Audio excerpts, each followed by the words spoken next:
you follow, people say natural. When we say natural today, like in our language, we'll say saoyera. We say, oh, that means natural. It doesn't mean natural. Or it's a direction. And that we follow that direction. And that's the direction nature takes us. And that's what we follow. Nature will be our guide. That's why, like the first ceremony, the Adunwa, because our people fought with each other, killed each other and everything, the Adunwa ceremony was created. To bring our people back together. To appreciate each other and appreciate the lives. And the only way we can do that is to recognize what each and every one of us can do to help each other. That's why you have that ceremony where he goes to the four corners and he acknowledges every single person and the duties and responsibilities they have and the contribution that they've made. And to encourage to do more, better. And that the harder we work at this, the better it will be for our children and our grandchildren. It wasn't there to make this creator happy. It was there for you, the people. That's what that ceremony was for. So that's the ceremony of the people. That's why you have everything that has to do with the people at the time of the Adunwa. When our people, again, forgot that, they were again reunited with Ganohoru. And Ganohoru, that had to do with to remind the people, listen, you know, in order for us to understand and know what we need to do, we have to follow the creation. We have to follow nature. Nature will be our example.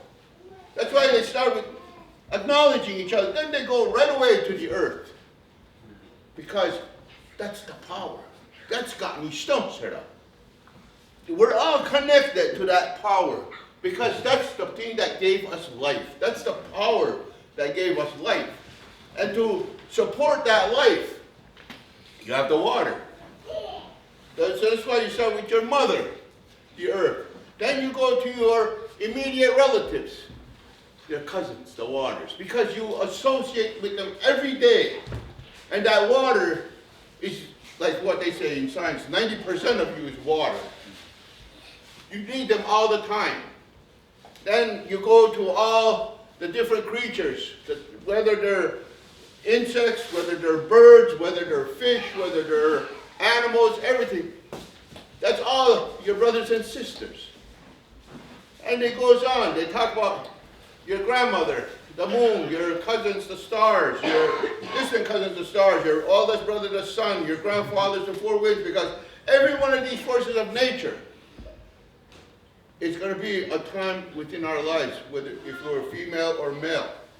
Now, and the thing is, it goes all the way, like within there, they talk about the things that take care of the people. Like we talk about the three sisters, and it seems like our people only know of three sisters: the corn, the bean, the squashes.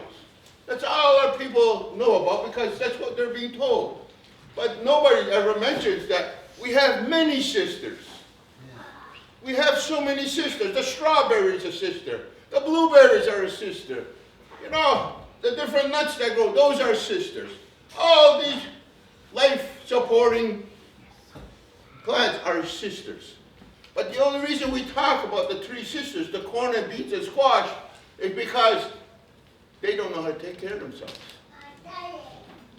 They don't, because they're our creation.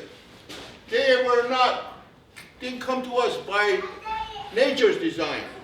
They were created from nature. The corn is not a natural thing. Our people cultivated that. The beans were not natural. Our people cultivated those. These squashes and pumpkins and melons and so on, our people cultivated all those. That's why we call them the younger sisters, the three sisters. And it represents these little girls. These young girls, even when they go through what we call budiyat, they say, where their body changes and they start to go through the changes as a young woman. And we have to cultivate them so that they can, so that someday they will become mothers. They're not. That's why you raise them, you cultivate them. You raise these young girls how to be a woman. The strawberry, you don't have to do that. Blueberries, you don't. Raspberries, you don't. Because these are women now. They can take care of themselves. They don't need us to take care of them. They don't need us to put those seeds in the ground. They don't need us to hold the garden, take care of them. But in what we created, it's like our own children, our own daughters. We have to raise them. We have to bring them to maturity. And that's why in the old time, when a young woman now took on a partner in life, with her usually went her younger sister or a niece to learn, to help. So she would help her older sister, and she would experience and see how one relates to the partner, how she relates to her husband, how she works with her husband, and how they are a team in furthering our people. And that young one, whether she's a corn, a bean, or squash, she's watching this. She's learning. Then when the woman begins to carry a child, she goes through that experience with her. She learns, she watches, and so on. Then when the children are born, she learns to take care of them, to clean them, to change them, to feed them, to help her sister. So she learns all the ways of a woman. Then, now you say, she has reached that point, that now she can raise a strong family. These things, we're told, these stories, and that, about all these things, and they're very important stories, but the messages are being lost. Even when you mention about Ronushunidu, that's what he was. He was one who helped to create the longhouse. But they say, Ne Zahari Wayut. He did not create these ceremonies or anything. And even the Gayotawano, he didn't create that. See, when we did the Adunwa, then we did Ganahoro, then we did Gayotawano. Gayotawano was the third of these ceremonies that brought our people back together. But a lot of people don't understand what Gayotawano was for. Why all they know is a peace stone game, and we divide the house and we don't play against each other. And somebody might win and somebody might lose. That's all we know about it. That's all we're taught about it. But the thing is, Gayotawano is a ceremony that reminds us that as humans, we have to be good with each other. We have to respect each other. But we also we need guidance. And the guidance is creation. That's why we say all of creation is like family, whether it's a mother, a grandfather, grandmother, brother, sister, cousin, and so on. It's all family. And we have to follow. They will show us. Because creation is the only thing, the only example that has been consistent. And it has survived for millions and millions of years, billions as far, who knows. But if we wish to survive, we follow this example because this is the formula that works. And that's why we say, we follow what's not Saoyera. We go in that same direction. We don't go against it. We do not try to control nature. We do not try to control the waters. We don't try to control the sun or anything. Everyone who does try to control, they've been destroying. They might do something for themselves, for the present, but there's great cost. And there's their children and grandchildren that will inherit the cost of all this, even their taxing system. And so this is what these ceremonies, it's about life and about being responsible. And that you cannot be a human, sit under a tree and expect nature to come and cater to you. No.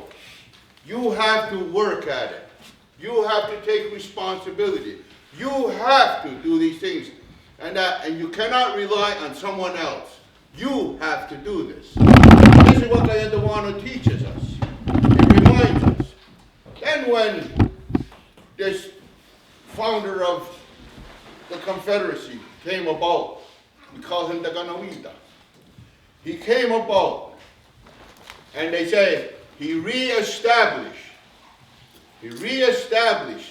these 3 ceremonies. He brought that back to the people and reminded them. And that the only thing that he brought, and that which was different, is this Estrada-Goeman. And that's why we sing it 3 times. First time is for the people. Second time is for the creation. And the third one is for our part in this, to make it work. But he brought that Estrada-Goeman, which sometimes you hear the expression, the great binding law. It's because it's the Estrada-Goeman that had to be the adhesive to keep these 3 things together all the time. And in order to make this happen and to be a workable thing, it's not just to have ceremony, but to have a formula in place that should the differences ever face us again, we have differences of opinions and so on, how to resolve our difference by peaceful means. And that's how to counsel. In the past, people counseled one group against another, but they put the 3-party system in place where, that if there was ever a stalemate between people, the third side would be there to be able to break that stalemate. And they made a compact with each other that this is what they would follow, that they would never spill this blood again. And that's why they created this circle, which he brought up, Ojokwan Haksta. Today, everybody refers to it as the chief circle wampum. It is not a chief circle wampum. In our language, it doesn't even say that. Ojokwa is the people. Ojokwan Haksta, it's the binding of the families. Yeah. And each of those 49 titles is a family.